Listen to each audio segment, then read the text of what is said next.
Hello, everybody. Welcome to another riveting episode of Going Direct, the Panini Podcast. I'm Tracy Hackler. He is Scotty P, and we're talking low because we're all recovering from the National. We're tired, but what a week it was, man. What a week. What a week. It was a week that seemed like it was 2 years in the making almost, man. I was going to say that. I was going to say it is incredible to believe that the last one was 2 years ago because you skipped last year, but you're like, okay, well, we didn't have one last year, so it's 2 years since we got to see everybody. That's amazing. Yeah, that's one aspect of the National that I always appreciate, but maybe underestimated how much I missed everybody and I miss people and stories and talking and hugging and all that stuff that's such an integral part of what we do at Panini. We're such a family feeling business. Absolutely. And one of the biggest differences I saw this year was that and maybe it was the 2-year layoff, but just the amount of people that I've gotten to know on social media that I'd never met face to face. There were so many people that came into the booth and they were like, "Oh, I'm so and so," and that's kind of neat. It used to be you'd only see people once a year. Now it's like I kind of talk to you on social every day, but I don't know who you are. Yeah, so that was fun. That was really cool, and that really underscores rather how much the industry's changed since we had our last National, because it used to be like we knew most people that would come up and say, hey, haven't seen you since last year. Now it's like, you're right, so many new people we know through social media. And I don't know how many times you ended up saying this to somebody, Scotty, but I found myself saying over and over again, I feel like I know you. I feel like I've known you forever or whatever. It's like,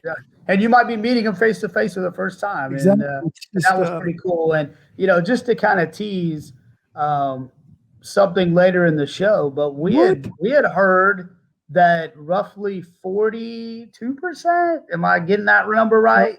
I think you're a little low, actually. National this year were brand new. I mean, think about that for a second. First time National attendees, right around 50%. And that's incredible. Just the growth of the industry, how many new people have come in, but how many people have taken that next step to go to the National. And the problem with the National is going to have is that once you go once, you go back. You never not go. You go every time. Man. So you get hooked.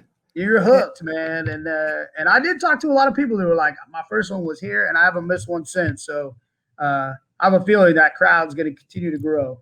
Yeah, I agree with you. And it was so interesting that to kind of tease what Scotty was talking about, kind of pulling the curtain back on later in the show, we were lucky enough to spend some time with Ray Schulte, who is a longtime industry veteran, one of the directors of the National Sports Collectors Convention, who kind of handles the media and some communication stuff. And he joined us for a great discussion. But one of the things he told us, Scotty, he said it might have been the second most attended National of all time. Yes. And there's been 41 of these total. Yes. So and the one that he mentioned was Anaheim, which I don't think will ever get topped. 91 Anaheim. As far as the craziness of the industry, but it came pretty close, man. Largest crowd in 30 years, you can say that safely.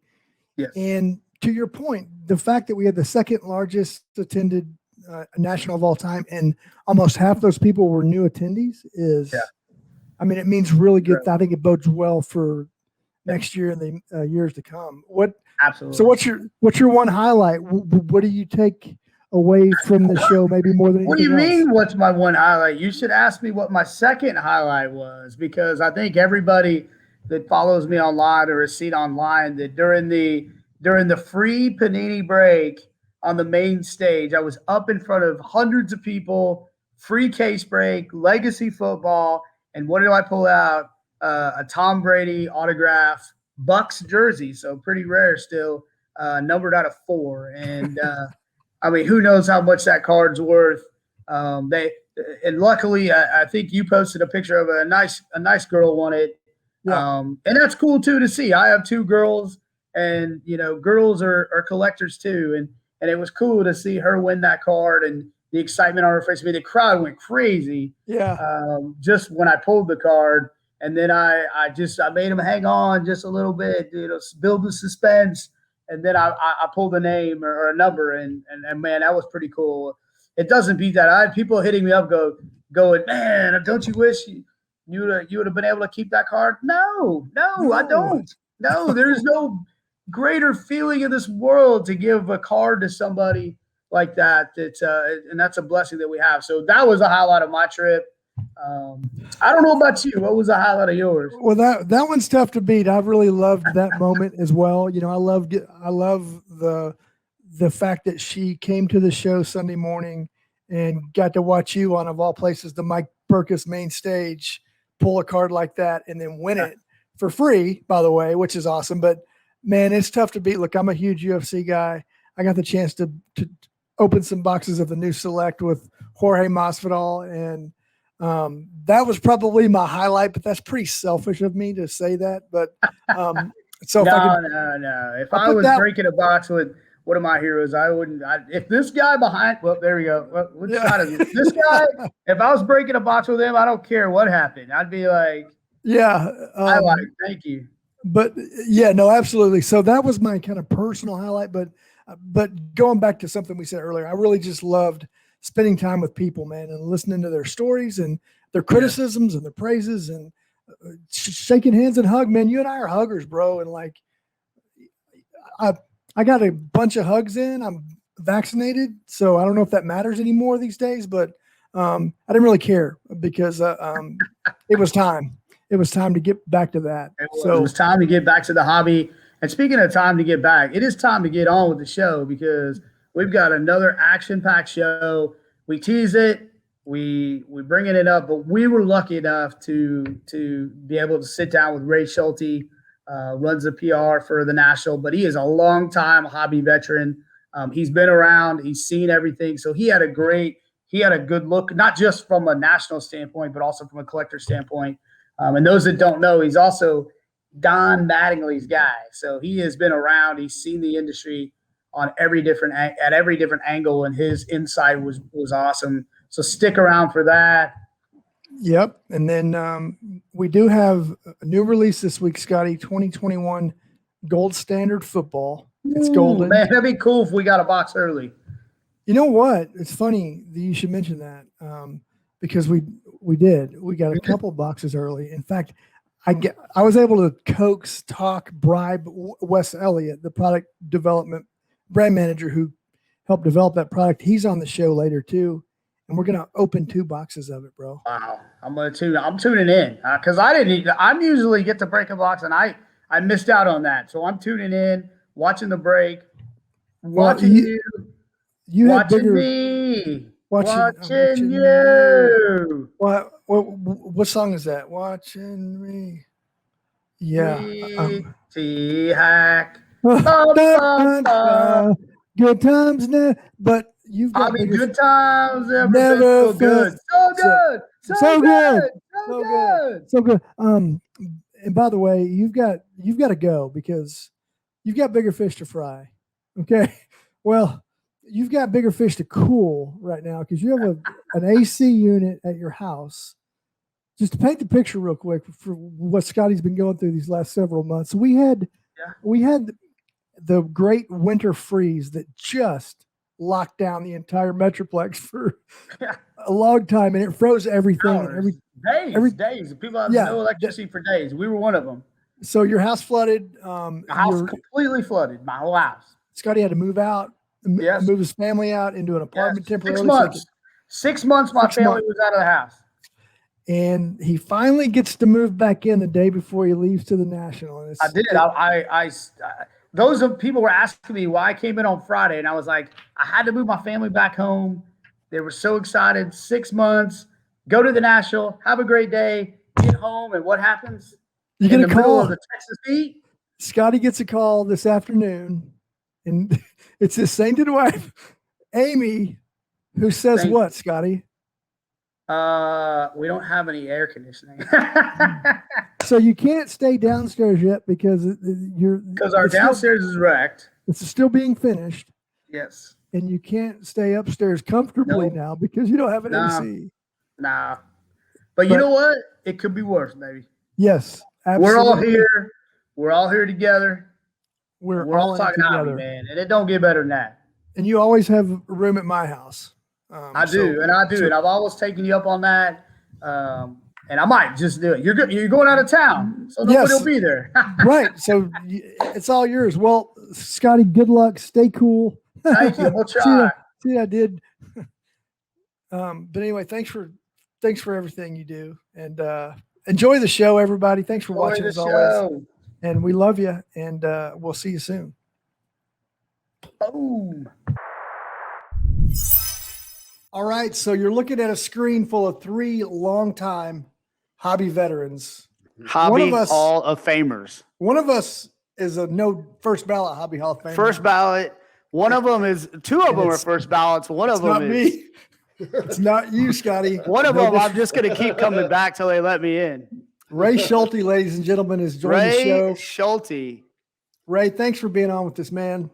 It was great. I was great seeing you guys in Chicago, and thank you for having me on today. Oh man, you kidding me? We're honored that you would come on with us, and we were just kind of joking around yesterday as the show was winding down, and you had offered to jump on, and we jumped on the opportunity to have you on, man. It was a long week, a successful week. I was wondering if you could speak to anything like just numbers wise about the success of the national compared to other nationals, or ways to just show how successful this one really was. Oh no, you're absolutely right. This was extremely successful. I would say that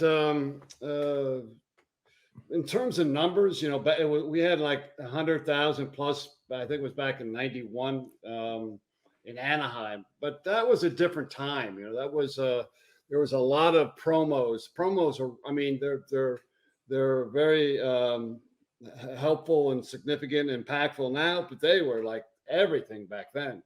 And we had 100,000. We never really came close to that. We averaged, even in 2019, we were averaging about 45,000 people for the 5 days. And as you remember, 2019, that was a pretty good show. We thought it was great. Yeah. We thought we had a lot of momentum going into Atlantic City.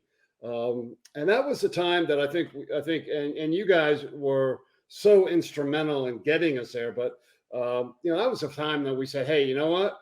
We finally can say that we have kids and families, and this is more than just, collecting. It's everything. And to see all the kids, especially in the Panini booth, when you guys were doing the breaks and giving out trading cards, that's what it's all about. I mean, I know that's what it's all about. I know that's what you guys think. Going into 2020, we thought we were just going to, break it in Atlantic City, but then everything obviously happened. And with the pandemic, it's a little different, mindset going in from a collector's perspective. And who knew that, the industry itself was going to take off. It was kind of like a pleasant shock, at least for us. I mean, you being in the trading card industry, you probably could have saw that coming, but for us on the outside looking in, it was pretty amazing to see that everybody had gone back to their collections. And not only, we talk about looking through your attics and all that, but it was the new cards too. I mean, it was the new cards that were taking off, as well as the vintage cards. And so it was kind of like the perfect storm. And you guys were just perfect in terms of being able to understand the market and being able to feed the market, and to get us to where I think, this year, it really was the perfect storm, and if you ask me for numbers, I don't know if I can give you an exact number, but what I can say is probably the second best show we've ever had in terms of numbers. Wow. And there's been 41 of these things. Yeah. And if you remember when I just said that, we average about 45, I would just say, and this is just me speaking, I would just say that you probably could end up with maybe 60, maybe 60. thousand people, which is a lot. You know, I mean, I know we had our best Wednesday ever. We had our best Thursday ever. You know, Friday and Saturday was strong, and Sunday was good. But you know, I think for me anyway, it was like, you know, with everything we just said and everything we experienced this past week. For me, honestly, the one thing I think about is, gosh, we got this in. Yes. Well, that was one of the questions I was going to ask you is, you know, I've been talking to you. I know Tracy has as well we talk all the time, but over the last 6 to 8 weeks leading into this, we were in constant contact, whether it was going to happen, whether they were going to open up to full capacity. Just give us some of your thoughts on how that process unfolded and where we got to the fact that we did have this national. Share some of just if you could, some of those things and conversations you guys had. Yeah, I mean, I can start back in 2020 when, you know, we really didn't know what was going to transpire, and we were hoping and praying that you know, we can get to 2020 in Atlantic City. Obviously, we got to a point where we said, you know what, we don't want people to give up. We want them to have hope. So we put out a statement saying that, you know, we're going to postpone it to the fall. Now, that wasn't the best decision to make, but it was what we felt was an opportunity for people to say, hey, you know what, it'll happen. Let's just bear down and you know, even if it's in the fall, it'll be better. And then obviously we went through that time frame and didn't happen. Then it got to the point where people were, you know, kind of, you know, they were antsy. They were figuring when will this ever, you know, work out. But for the last, I mean, even I tell you what, you know, with Chicago, they basically had, you know, we adhered to all the, you know, the state and local and village of Rosemont, all their health and political officials. And they're in, you know, it gets to be political in a way too, because, you know, the governor put out what he was going to say. In other words, we're not going to do anything until we hit phase 5. And phase 5 was when there'd be no mask required and no restrictions. Now, phase 4, there were some exceptions. You can, you know, but as a show of our magnitude, and you know this, you know, there's no way that we could go into it on a phase 4, you know, mask limitations, because we don't know we're at their mercy. We don't know what their restrictions could be. It could be 500 people. And so, you know, yeah. And I tell people all the time, this is like the biggest cruiser you've ever seen in your life. You just can't pivot, you know. Right. You have to. You're either going or you're not going. But you know, we kind of held fast, and we, you know, the national had a lot of conversations, that had a lot of insight and with the local and state people. And I think I think aside from us, I think there's a lot of other people in Illinois who, you know, wanted to get this going, you know, for their own businesses. And so, you know, it was only June 11th that we got to phase 5, you know. And for me, from a planning standpoint, I start planning with the media, you know, mainstream media and the hobby media. I started in January. And so I couldn't do anything, and I couldn't even do anything if I wanted to, because there was nobody in their offices. You know, NBC Chicago, NBC Sports Chicago, there was nobody there for me to talk to, and so I couldn't really do anything except wait.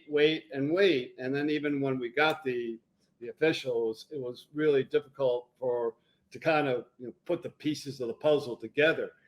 But the one factor that we did have was the fact that there was so much pent up energy, and the social media was just, you know, was unbelievable. Our national Instagram site, I mean, it's just exploded, because everybody wanted some kind of contact, some kind of network, even if it was social media, and that helped me in terms of being able to, you know, at least communicate what our plans were and to keep everybody calm. You know, because everybody was like, you know, I got to make hotel reservations. I got to make airlines and all that. What am I going to do? on the positive side for that, it was good because in 2020, I don't think the airlines or the hotels were that forgiving.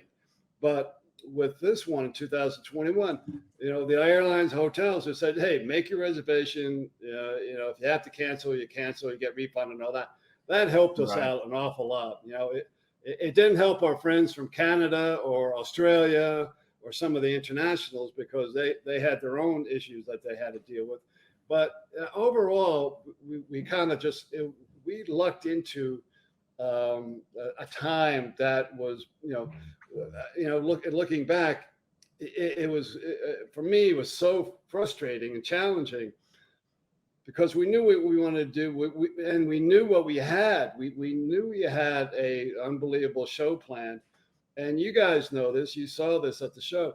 And there was so much content out there, and there's so much stuff going on. Yes. I mean, the trading cards, the authentication, the grading, all the above, they all had something that was really important and impactful to the show. And so for that reason, we were fortunate. Now, I think I told you yesterday, that being said, we think that Chicago is going to shut down this week. In other words, go back to masks, go back to maybe a 4 or at least more mandating. So how lucky, how fortunate are we as an industry to be able to find that little hole to be able to get this off and running? I don't call it luck. I know Ray lifted some heavy muscle down there, and Well, look at him. I mean, he got it done. He got it done for us. Well, I was going to go ahead. No. You go ahead. All my stuff can wait, Ray. Well, you know me. I'm going to say it. The only reason I think we had this window is because they wanted Scotty back in Chicago. Yes. The Chicago people missed him. The Chicago people wanted it, and the Chicago people got it. They need more Scotty. And I ran up and down the streets asking every stranger I could if they knew who I was. So if they didn't, they know now. Yeah, he that's a true story, Ray. He did. I was with him when he did that. It's 100% true. I'm just the same. Ray, you mentioned for many of the reasons that you mentioned, this show will be one of the most talked about forever. It'll be talked about like the 91 Anaheim show was. But for you as a guy behind the scenes who's working real closely with media, but also real closely with the show directors and executive folks, what will you remember most about this particular show? Well, I first of all, I collect movie posters, vintage movie posters. So I have a different mindset when it comes into the hobby. But having said that, I look at it and, I hope everyone who sets up there, every exhibitor, every corporate partner, I hope they succeed, to the nth degree. But me personally, I like the fact that what we can do as a national, as an industry, from our partners, is to bring in those families. I said in 2019, I walked by, and overheard a father and a son talk, and father's talking about Mickey Mantle, the son was talking about, Aaron Judge, but what I'm saying is that they were bonding, and there was that connection. But not only were there father sons, but they're daughters and mothers and grandparents now. And so for me, 2019 was great. Now take it up and now into 2021. The one thing that I kind of assumed, but I didn't think it was going to be this significant, was the fact of all the new people that came to this show. Yeah. If I can put it into perspective, when we sell online sales, the VIP tickets and the general admission tickets, our sales like quadrupled, over past seasons, past years, and great. But we also do a survey with it when you purchase a ticket. And one of the questions is, how many nationals have you attended? And 46.4% said this was their first national. Wow. That's incredible. I was actually going to ask you about that because Dan Burkus came over and said that they were seeing overwhelming numbers for first-time participants, and you just shared that percentage with us. I'm glad you did, because that was going to be my follow-up question. Amazing how many new collectors, or not new collectors, but first-time national attendees were there. And Scotty, you could tell, because all the new people, they're almost saying, "Hey, I'm new. Starstruck, right? They're just like, wow. Yeah. I mean, it can be overwhelming, but that's what's so cool about it. It is overwhelming. It's overwhelming to me, and I've been to 20 of them. It's awesome, and that was cool to see. And they weren't shy. They were coming into our booth and asking what we were doing, and wow, I'm new to this, and it was cool. I was really excited to see that new energy in there.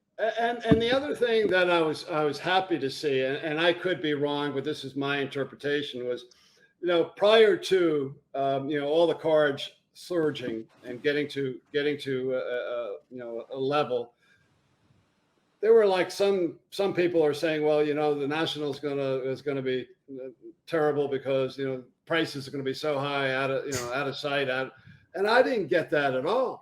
I saw so many people with purchases and from low to high, and nobody, exhibitors or the consumers were complaining about that at all. So I was happy about that. I just thought that was great. That maybe because they were just so happy to get together.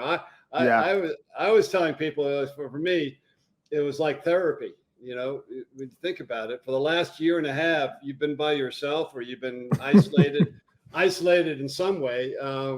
And now all of a sudden you brought back into a situation where you're familiar with, and so many people like myself and you guys too, I'm sure, they were so happy to see old friends that they hadn't talked to.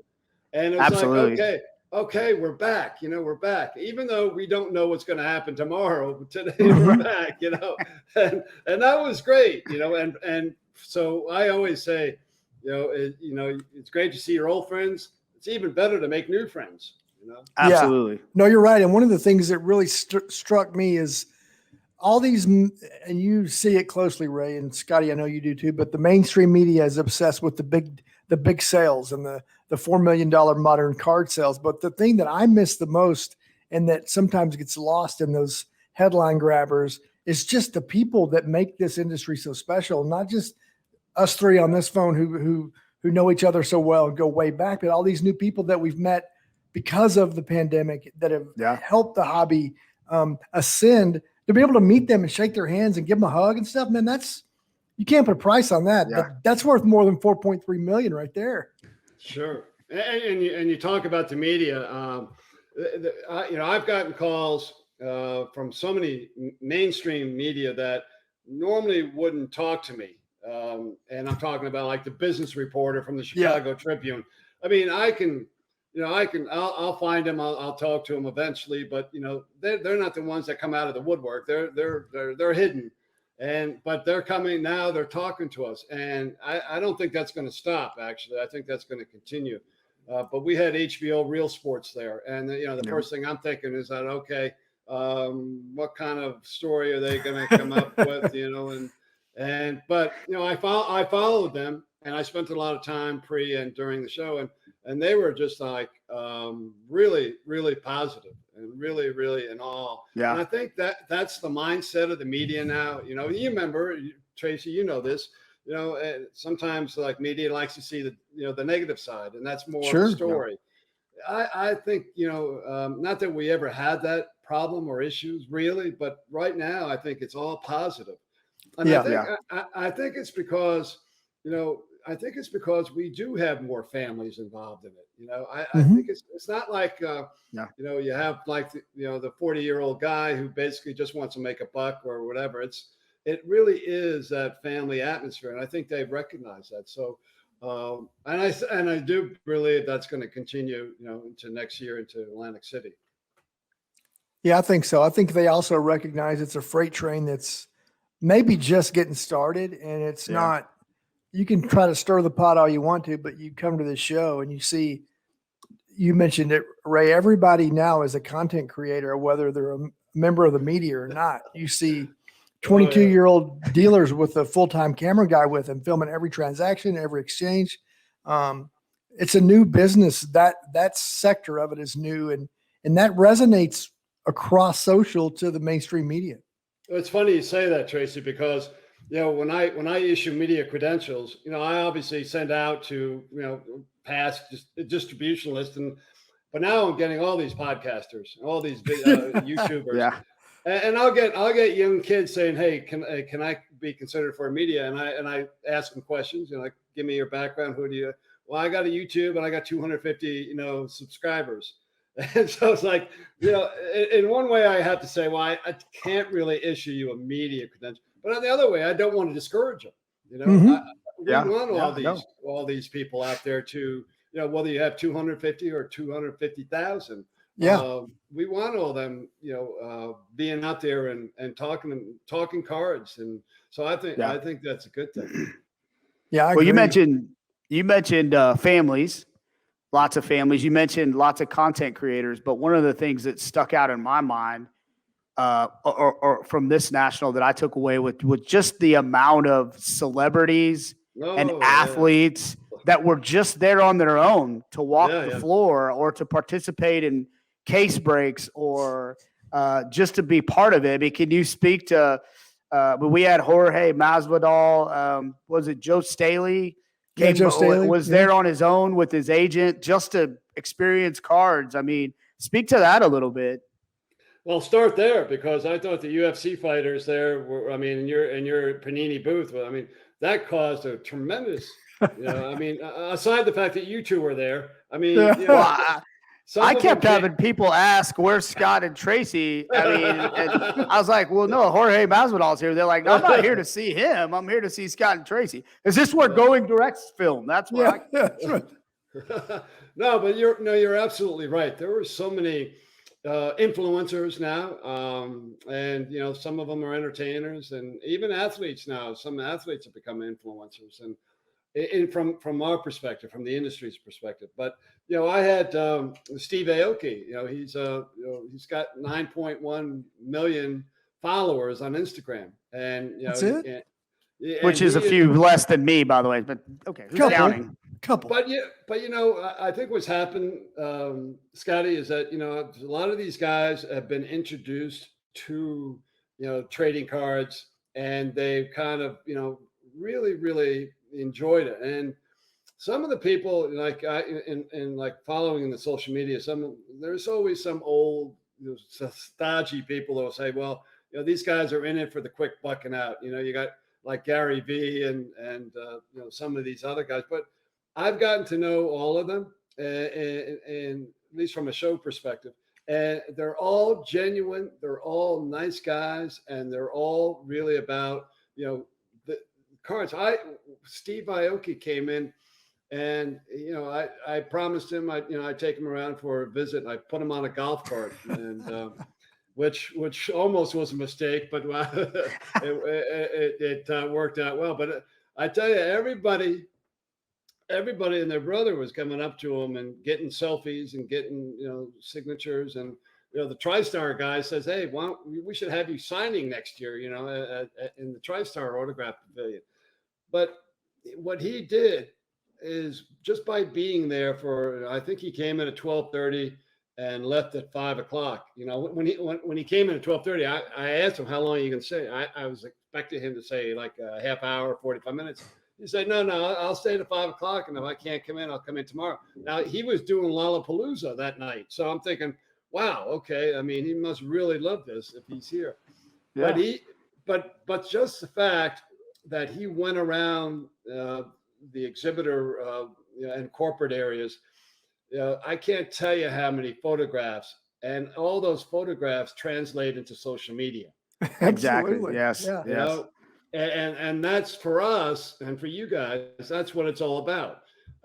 So when somebody like Steve, or we got Rob Gow. That Rob was there, and Rob, for those who don't know, he purchased the Mickey Mantle at $5.1 million.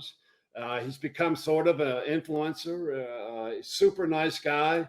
he was there 3 or 4 days, but I took care of him, made sure that, he got to see, and because we want these guys involved. If they were bad guys, I'd say, forget it. But these guys are good for the hobby. These guys are really good for trading cards and memorabilia too. I mean, so.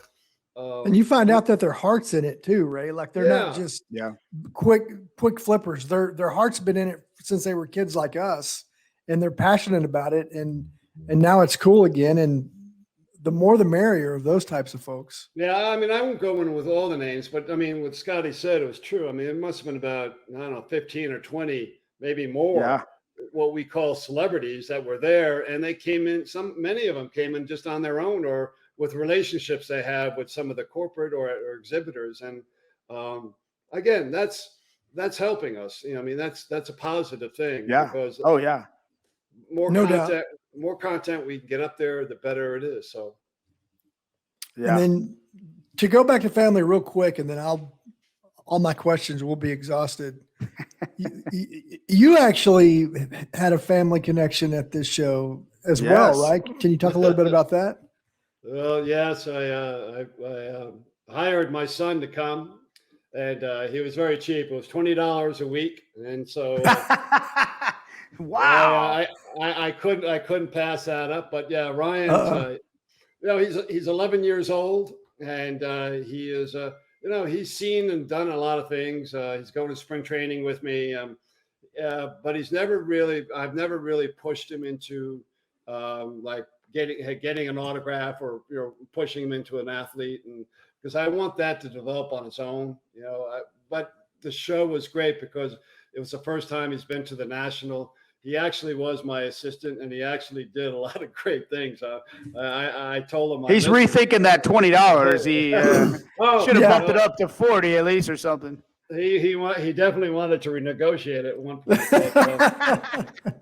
but he's and maybe because I've seen it, from kids, and that I want to lead him, but I want him to hook on by himself. But he got I think he got Patrick Rena's autograph, from the Sandlot. Yeah. He got Steve Aoki gave him an autograph, and I think there was one others. But we had dinner with Thurman Thomas, a friend of mine, Warren Green, and Ryan. Ryan was great. He didn't even know who Thurman Thomas was, but no, but I mean, he knew he knew he was a football player and all that, but he didn't care, So anyway, but he enjoyed, and he's coming back. He wants to come back to Atlantic City, and but it was his. I think I told you, Scotty, he's just kicking in now with trading cards. He loves soccer and soccer cards, and so he's just he started collecting and getting things, and obviously he's a big Don Mattingly fan, so he's got Donnie's. He has to be in your family. Yeah, he can't be in your family and not like. Well, there's some soccer cards. There's soccer cards heading your way. I can tell you that. Yeah. But it was great.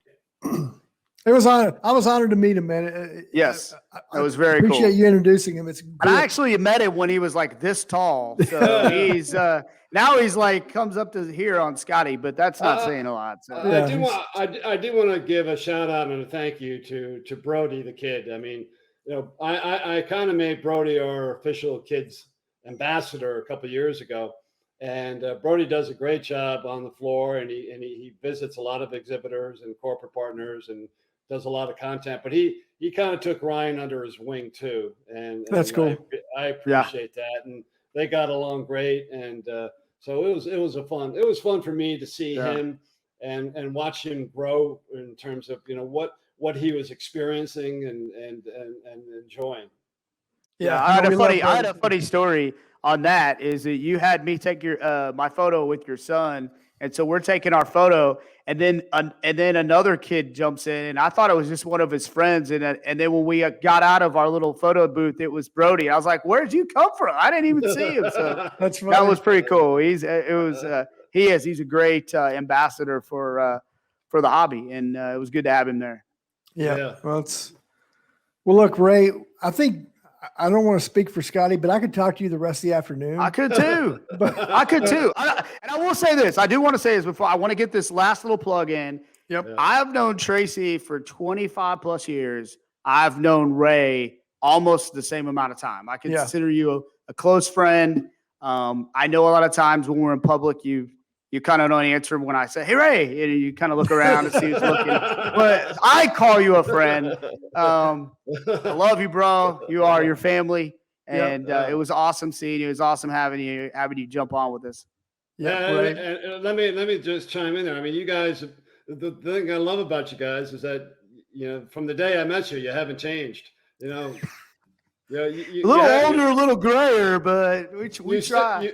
You still say hello to me when I say hi. So, I mean, I appreciate that. You're a legend, Ray. You're a legend, and we are honored to know you and be able to call you a friend. Way more than a colleague and a business partner, man. You're 100% family. I say family. Yeah, friend and family. We love you. We thank you. And on to 2022 planning, Ray. Absolutely. Thank you, guys. 2022, Thanks, we'll see you in Atlantic City. All right. I'll be there. See you, brother. All right. See you. Bye-bye.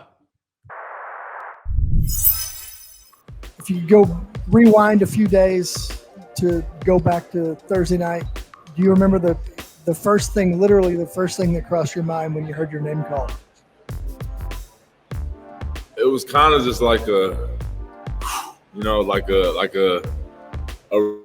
release kind of for my whole body. It was crazy. I had all my family around and he called my name and I couldn't really hear anything else. It was just, it kind of got quiet in there. I mean, it's a combination of emotions, I'd say. Obviously you're happy.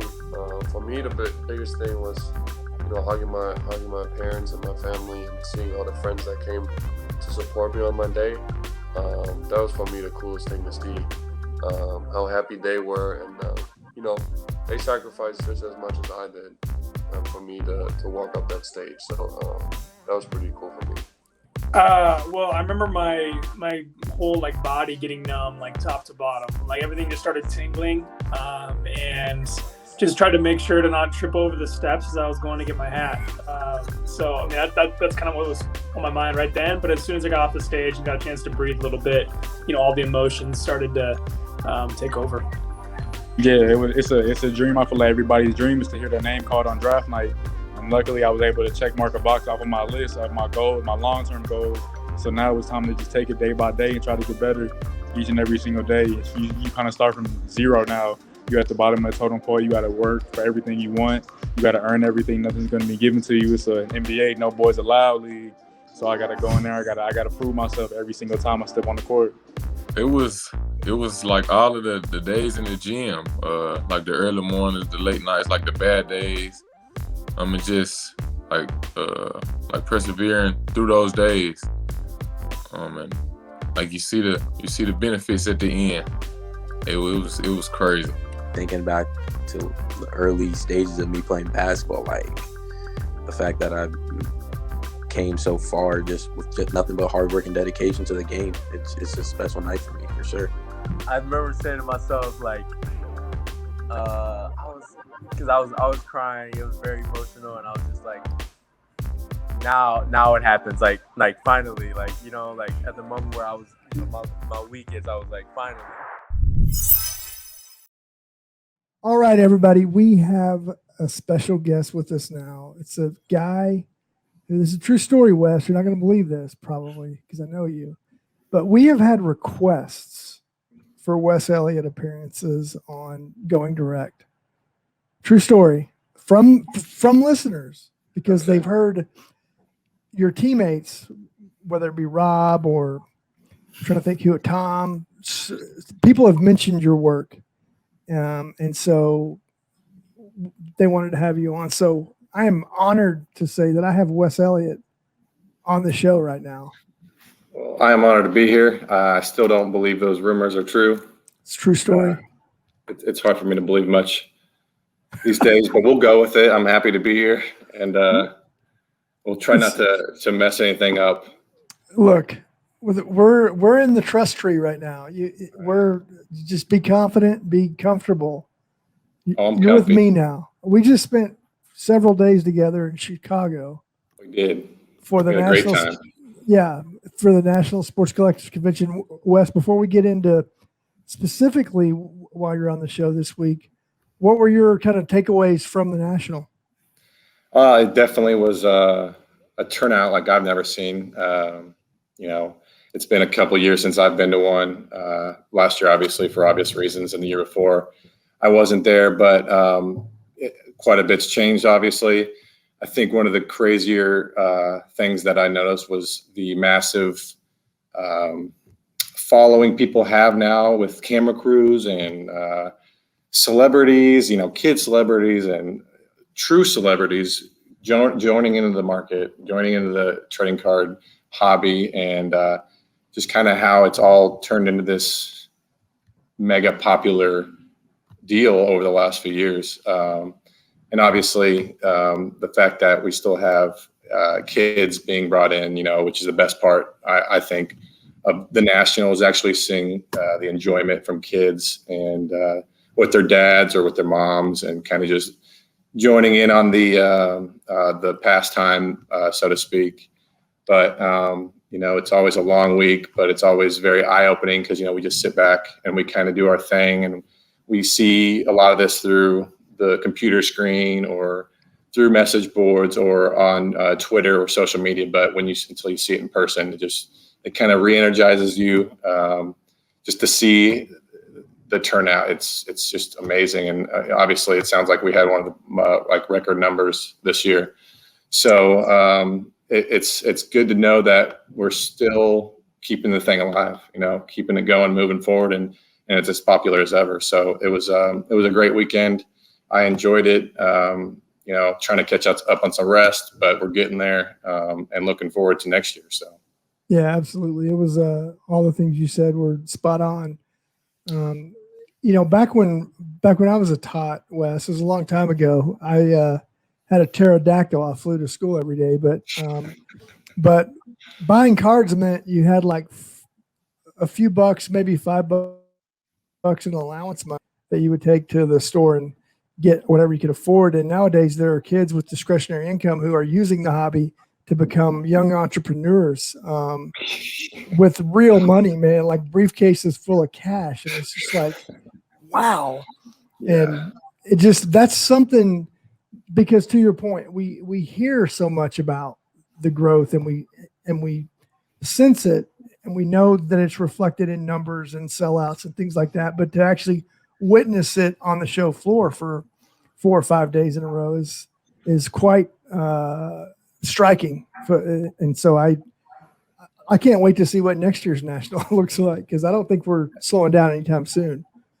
Yeah, I agree. Yeah, it's still, I don't think I will ever really be able to wrap my head around the craziness and just the like you said, the fact that young men and women are making a living off of this. I wish I had that gumption at that age. Yeah. And the intelligence or the technology or the money, whatever you have to do to do it. I wish I had it, but kudos to those people, and I hope it keeps going, and I hope we bring in more. And I can't wait for next year. What do you think about, because a lot of the money being made are on products that you help develop and create and get to market. I mean, do you ever think about the kind of sense of responsibility that or pride that you take when you know that that's a phenomenon that's going on? Absolutely. I try not to worry myself too much about it, because if you're in that environment too much, that can probably overwhelm you. And, you just kind of stick to the core values and building, and just try not to go too far one way or another, and continue to listen and continue to learn and continue to improve. But absolutely, it's, if you would have asked me 10 years ago when I started here, if I thought that I would have, the kind of effect or on products that are so widely popular in the States and in the world, I probably would have laughed. I know that sounds very cliche, and you hear that type of stuff all the time from people, but I'm just very proud of being here as a part of Panini, being able to still do this, being able to work on NFL products.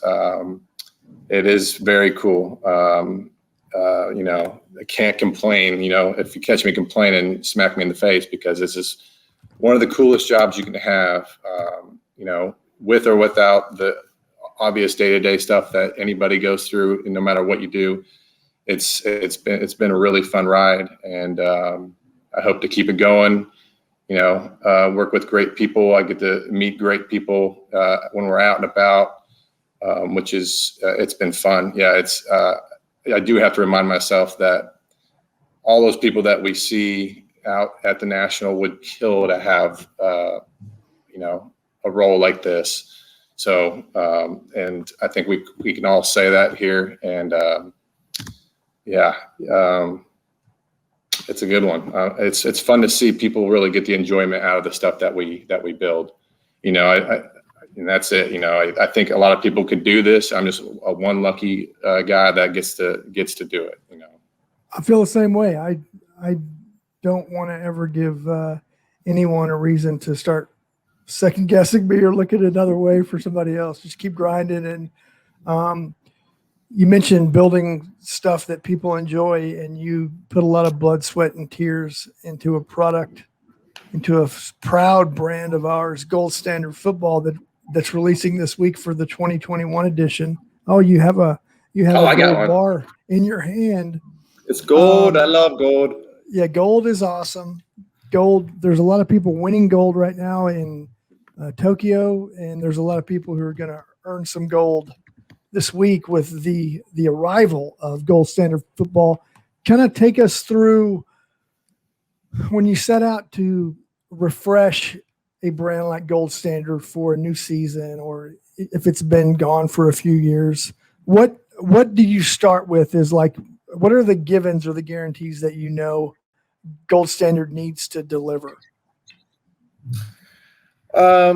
Well, obviously we've had a few years now of it coming back. It came back in 2017. I actually had the pleasure of reintroducing it. I remember it well. It was the Patrick Mahomes year, and I think everybody will remember that year now going forward for hopefully years to come.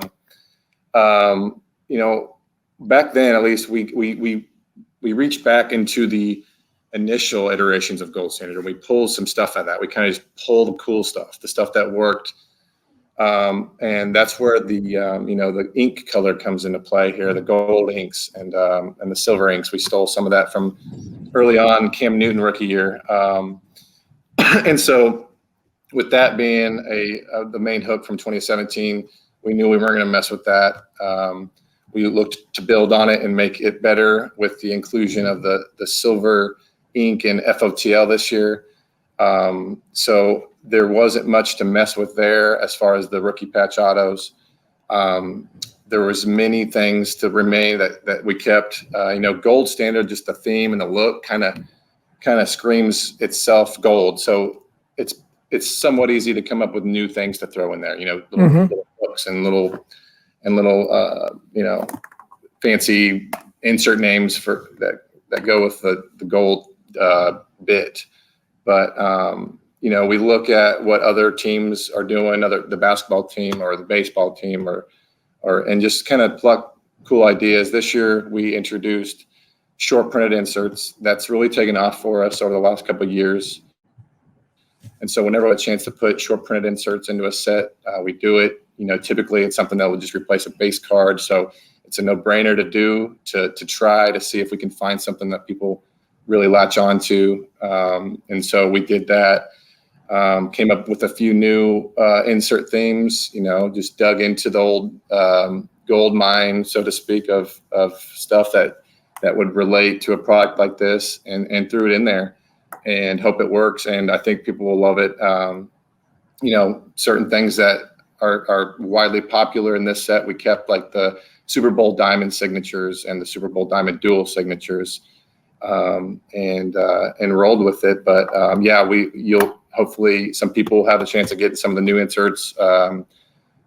Double eagle, kind of playing off of a gold coin, and then another set liquidity, which I like to think gold is still highly liquid. So just fun stuff like that, and just keeping the look the same. I mean, it's got the gold hollow foil.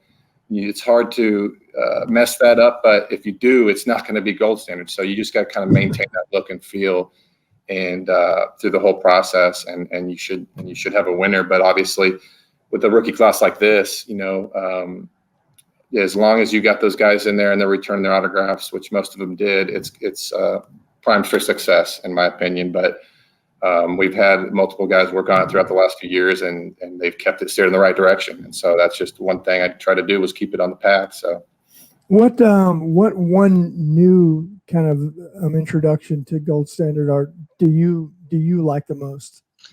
I think it was pretty cool. We don't do a ton of it, but we added the we don't have it in the calendar this year, but one of the brands that the basketball team has done is Opulence Basketball.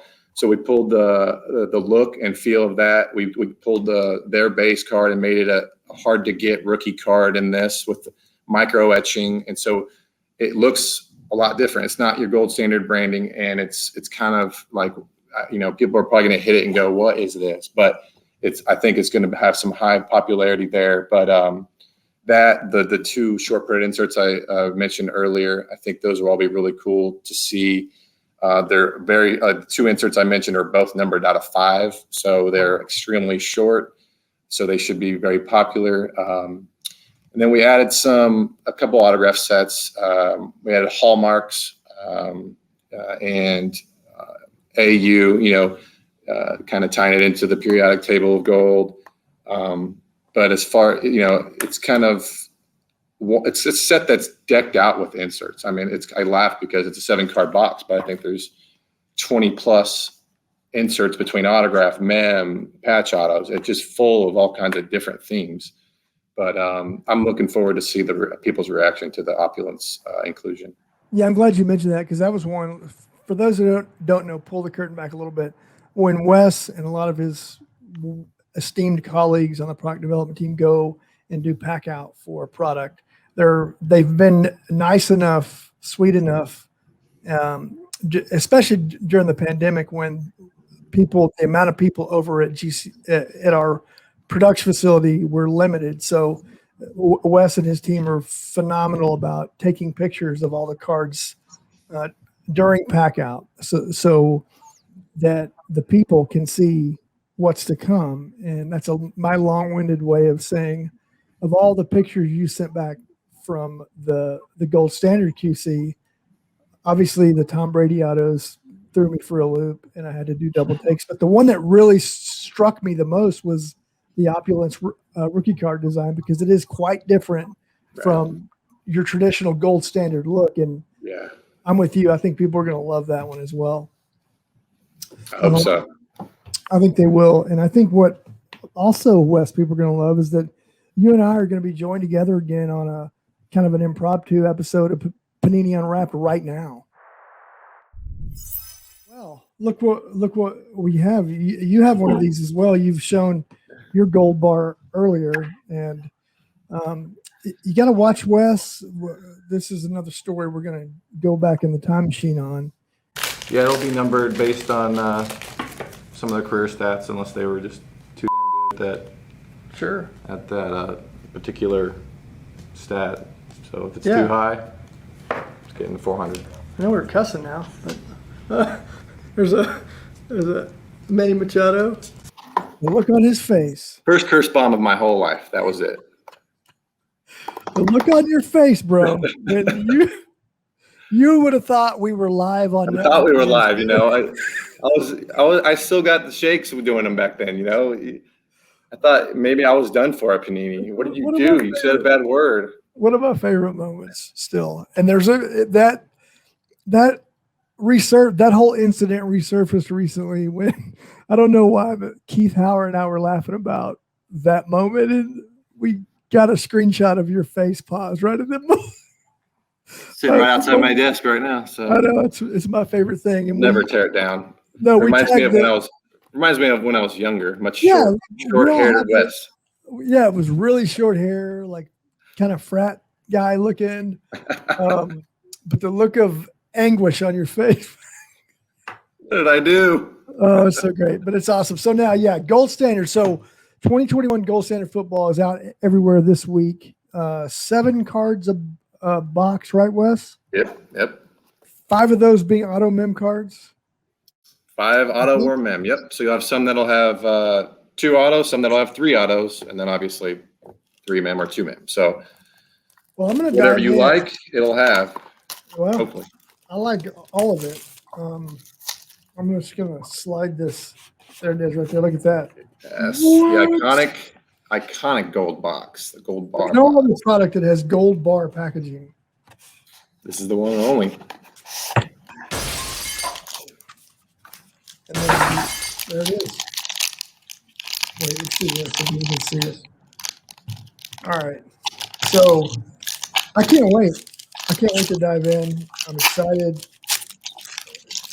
I've got a gold ink autograph to start. I think I should have started from the other side, but I will, in fact. I'm not going to show the gold ink. I heard you say gold ink. That's Yes. good. It's a good thing. Yes, it is. Here's a Brevin Jordan, my first card. Look at that gold. It just screams gold. That's a Brevin Jordan RC. I'll save that one for a little bit. 99. Ooh, Kevin. I'll start with one of my mem cards. This one definitely pops. I love the look of this one, the white gold. Oh, I love white gold.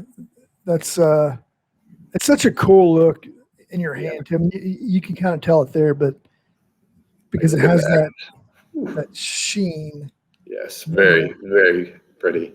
Very Antonio pretty. Gibson, standout rookie from last year. Yes. And my other base / parallel is Jarvis Landry, the great receiver from the Cleveland Browns, number 75. Ooh. I am Titan heavy. Okay. That's Not too bad. heavy. Not too heavy. We got a Des Fitzpatrick Okay. rookie. Parallel. No, that's just base out of 99. Newly minted, Wes. Newly minted out of 149. Kenneth Gainwell. Eagles. Yes. Fly, Eagles, fly, baby. I really like my newly minted. Oh, what did you get? Triple patch out of 25. These are the guys you want. QBs. Oh, nice.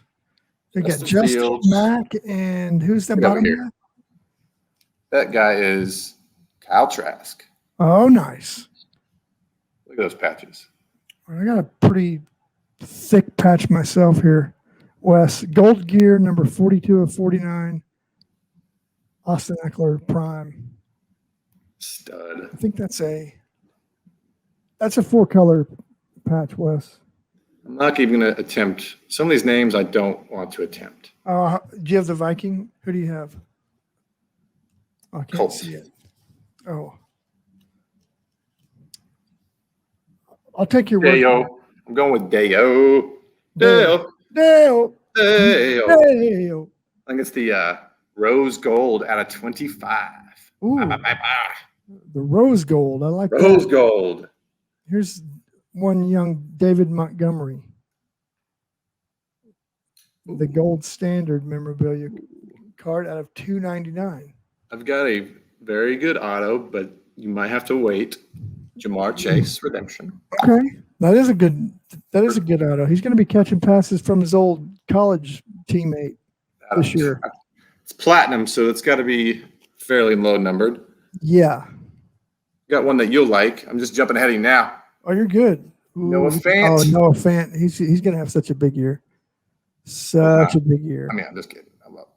I root for everybody. Just not in the AFC West. No, especially in the AFC West. You guys owe us anyway. Wes, for those who don't know, Wes is a Chiefs fan. So he's going to be on top for the next decade or so. Trey McKitty, which is a great name. Very good. Very good name. Auto. And then I've got one card left. I as well. So Is yours better? Mine is not as short printed, it's not gold ink, but it's got a beautiful autograph. Okay. And I think there's big things in store for this guy. He's on a stud team, and I'm Okay. worried about him. Every year I worry about these guys. As I told you, I was filled with a few Fitzpatricks in this. Oh yeah. Sweet auto. Yeah, Des Fitz, man. I like that. So that's pretty cool. I worry about those guys this year as well. All right, I also worry about these guys, the team this guy represents, and this is a gold ink dual prime Rashad Bateman.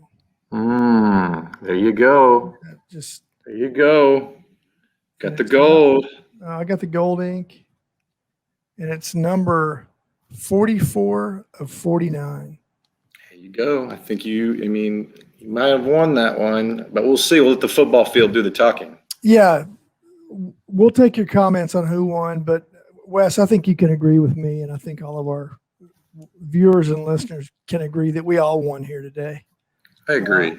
Because Did forget about that triple patch. That's pretty studly. Oh, yeah. You couldn't go a whole episode without. that was not on purpose. And you were talking about the thing that stops the water, I think, probably. That's right. That is what I was talking about. And sometimes they, like, beavers build them. Every once in a while they will. Yeah. Beavers build dams. Well, Wes, that is gold standard football. It's out everywhere this week. I know people are going to love it. I can't wait to see the reaction. And I really can't wait to have you on again. Wes Elliott, thanks for joining us today. Thank you, Tracy, man. Anytime I'll come back just for you. Yes. But if anybody else is sitting in that seat, good luck. I want exclusive rights to you. Nobody else. I'll sign it. I'll sign that contract today. I'm going to email it to you, or I might fax it. I'm not sure. All right. See you, brother. Later, man. Bye-bye.